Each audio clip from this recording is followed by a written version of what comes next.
Oiê, sejam bem-vindos a mais um vídeo do canal. E hoje é dia de falar sobre Rei Lear, do Shakespeare. Rei Lear foi nossa leitura de abril do Clube Travessia. Se você não sabe, eu e a Fê organizamos um clube de leitura online e gratuito, onde todo mês nós lemos uma obra diferente de um autor de um país diferente, passando aí por uma travessia. O mês de abril foi muito especial, a leitura foi muito boa, né? O pessoal ali que participou gostou muito da leitura. Eu acho que foi o mês assim que mais me chamou a atenção até agora. Shakespeare é Shakespeare, né? Não tem muito o que a gente falar, mas eu acho que num todo foi maravilhoso. A Fê, ela fez vídeos maravilhosos, onde ela comentou ato a ato a leitura. Vou deixar aqui o link do YouTube dela para vocês irem lá ver. Então eu sugiro que, se você ainda não leu, né, não leu com a gente, você leia o ato e veja os vídeos da Fê, tá bem explicadinho, simplesmente assim, maravilhoso, ela arrasou. Nós também fizemos cronograma de leitura, marcadores de páginas, ficou muito legal o nosso mês. E agora a gente tem uma plataforma no QIFI, então todos os nossos materiais, vídeos estão disponíveis lá. Então se você quer participar do clube, quer ler uma obra que a gente já leu, não tem problema. Eu vou deixar aqui o link do formulário para vocês preencherem. Então, preencham o formulário que em breve vocês vão receber um e-mail dizendo que vocês já têm acesso ao clube. Como eu falei, é totalmente gratuito. E ao final do mês nós fazemos uma discussão. Nossa discussão também foi bem legal. E foi um livro assim que praticamente todo mundo gostou. Sugiro também que depois que vocês leem a obra, vocês vejam o vídeo do professor José Monir Nasser. Eu vou deixar aqui, tem tanto no YouTube como no Spotify. Eu escutei, né, o podcast lá. O áudio de algumas aulas não está muito bom, mas vale muito a pena. Ele comenta várias obras, não só Rei Lear, ele comenta Hamlet, Macbeth, diversas outras de outros autores, então é muito legal. Vocês irão lá conferir, vou deixar o link aqui, né, para quem tem interesse aí. Às vezes numa caminhada, tá arrumando, né, alguma coisa em casa, é muito interessante você ouvir. Essa minha edição aqui é da Edições Livres, do grupo Cedete, né, que também tem a editora Sétimo Selo, e nós temos cupom lá, cupom CIDA5, então qualquer compra que você fizer no site, usa o meu cupom. Eu acho que ainda tá rolando promoção no site deles. Tradução de Domingos Ramos, essa edição está belíssima, maravilhosa, tem textos de apoios, então eu recomendo bastante. Vamos lá, Rei Lear é considerada aí o ápice de todas as suas peças, né, do Shakespeare. Consideraram até que ela ia ser de difícil apresentação pela dificuldade, pela grandiosidade da obra. Então o pessoal da época ali do Shakespeare, eles tiveram essa dúvida de que ela seria bem encenada, mas a sua peça foi um sucesso, como várias. E antes de entrar aí na obra, né, um pouquinho sobre a história, eu quero deixar uma dica para você que não leu Shakespeare, que você tem um pouco de dificuldade em ler. Uma dica do professor Mortimer Adler. Eu vou deixar o livro, né, que tem essa dica aqui. O professor, ele fala que teatro, ele não foi feito para ser lido. Por isso que muitas vezes a gente tem uma dificuldade de ler as peças do Shakespeare. Então o teatro, ele foi feito para ser encenado. Então as peças do Shakespeare, elas foram feitas para serem encenadas naquela época, né? A professora Monique também fala que o interessante é você narrar as peças, você encenar as peças, ler em voz alta, né, como se você fosse ali os personagens. Então isso faz muita diferença. E tentar sempre ler num menor tempo, porque a peça foi feita para você assistir em algumas horas, né? Então, conforme a gente vai separando, assim, tem um pouco mais de dificuldade. Vou deixar o Instagram da professora Monique também, ela é maravilhosa. Tem vários cursos, ela dá cursos sobre Shakespeare, Dickens, Jane Austen, enfim, ela é maravilhosa, eu sigo ela e amo, vou deixar aqui. Essas são as primeiras considerações se você ainda não leu nada do Shakespeare. A peça se passa aqui no século 7 ou 8 a.C. O Rei Lear já era uma lenda, então essa peça não é uma peça autoral de Shakespeare, até porque naquela época não tinha esse negócio de direito autoral, então ele adaptou essa lenda para a sua peça.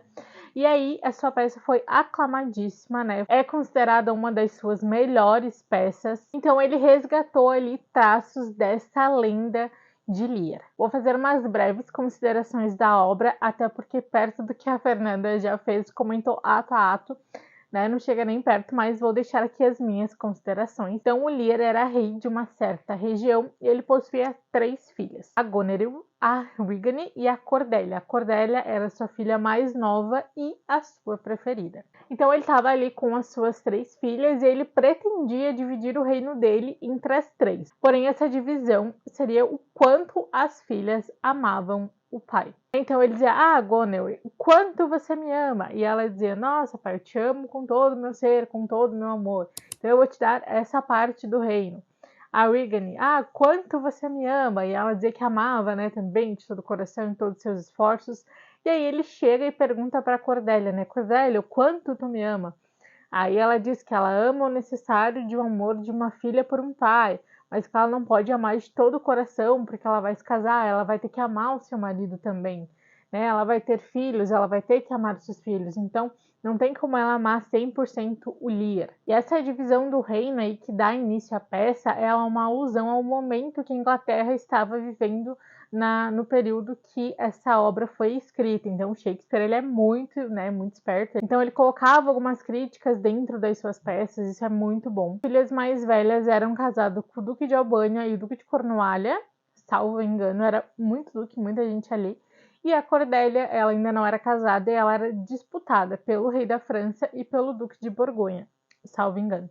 E aí, quando ela diz que ela não poderia amar o pai de todo o coração, 100%, o rei ele fica assim muito bravo, renega a Cordélia. Ele diz que se ela não é digna de amá-lo, ela também não é digna de possuir uma parte aí do reino. Então ele expulsa ela, né? Ele deserda a Cordélia. E aí ele ainda diz, né? Quero ver quem é que vai, né, querer casar com você agora que você não tem nada, que você não tem posses, né? E aí o rei da França diz que a Cordélia é digna de amar, mesmo que ela não possua posses nenhumas. E bem no fim, então, ali o rei da França ele casa com a Cordélia e a Cordélia vai morar na França. É de ressaltar aqui também que as peças ela não tem um começo de era uma vez, ela já começa ali no momento, né? Então ela não tem uma situação, uma ambientação também, porque ela foi encenada em cima do palco, né?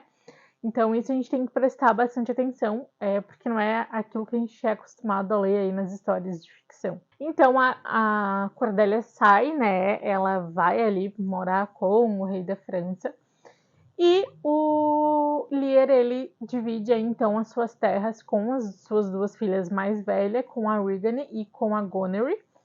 Então, ele, depois que ele faz essa divisão, ele pensa, né? Agora eu vou morar com uma delas, porque eu já não sou mais rei. E o Lear, ele queria sempre inflar, né, ali o seu ego. Então, o Lear, ele tinha essa necessidade de se sentir amado, das filhas falarem que amavam ele, né?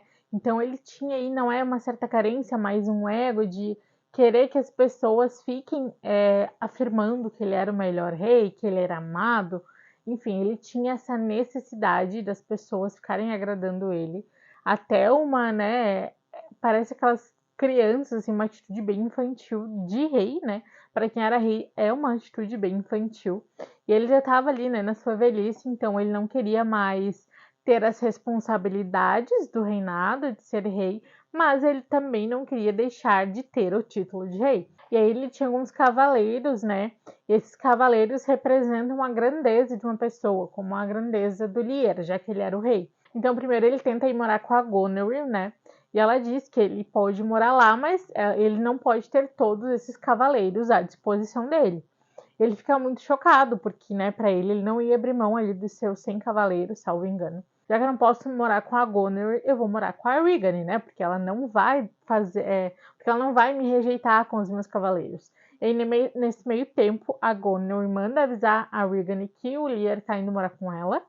E que não é para ela aceitar, porque a mais velha ali também não aceitou, então não era para do meio aceitar o pai dela lá. E aí ele vai, né, tenta ir ali até a casa da Rigany e ela diz também que ela não vai aceitar ele com todos esses cavaleiros. Ele fica indignado, porque ele não iria abrir mão, né? Porque a partir do momento que ele abrisse mão desses cavaleiros que representam a grandiosidade ali do rei, ele ia se sentir rebaixado, né? Porque Como eu falei, ele queria o título, mas ele não queria mais as responsabilidades. E aí o Lear, ele tem um bobo, né, um bobo da corte, que aqui ele é visto como a consciência do Lear, porque ele estava meio fora de si. O bobo sempre era a voz da razão ali com o Lear. Na meio daquela briga ali entre as três filhas, que duas diziam que amavam o pai e a Cordelia disse que não, temos também o Conde de Kent, né, conselheiro, vamos dizer assim, do Lear, ele também tem uma peça muito importante.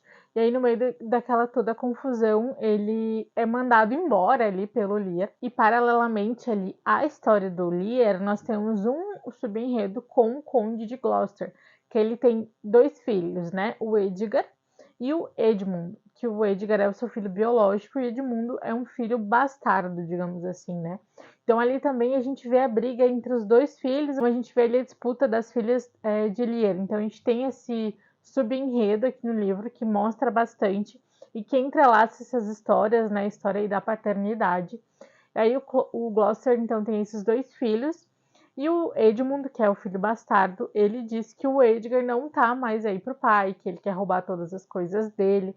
Então ele tenta meio que fazer uma armadilha pro filho biológico, né, cair nessa armadilha dizendo que o filho biológico quer matar o Gloucester e fazer com que o Edmund, né, com que ele seja reconhecido como filho, que ele fique como herdeiro. Então ele tenta aí armar isso pro irmão dele, dizendo que o irmão dele quer matar o Conde de Gloucester.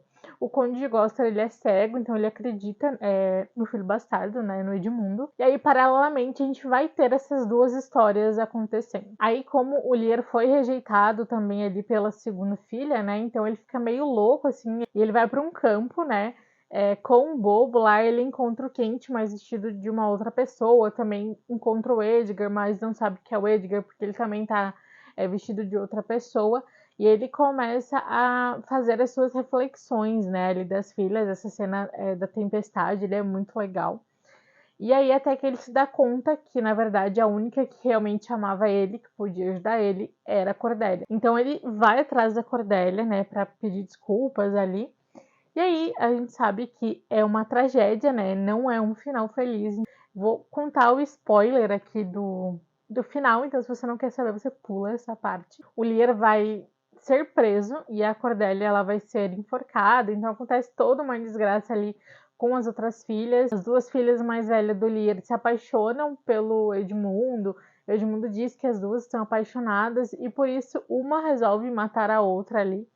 Então é uma tragédia porque todo mundo vai morrendo e o Lear cai em si ali que a sua filha Cordelia, né, que ele rejeitou, que ele renegou, era quem verdadeiramente amava mais o pai, quem acolheria o pai.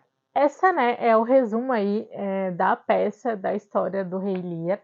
E aqui a gente consegue ver que a partir do momento que pessoas têm grandes poderes, né, elas não estão muito nem aí, porque o Lear, ele deu ali os poderes para as duas filhas, achando que teria um retorno, né, afetivo, teria uma garantia de onde ele morar, que ele seria cuidado, e bem no fim as filhas não estavam nem aí para ele. Então aquele amor que elas declararam lá no começo, na verdade, não existia, era só interesse pelas posses, pelos terrenos. Os pais depositam muitas expectativas, né, nos filhos, então o Lear também já estava ali numa velhice.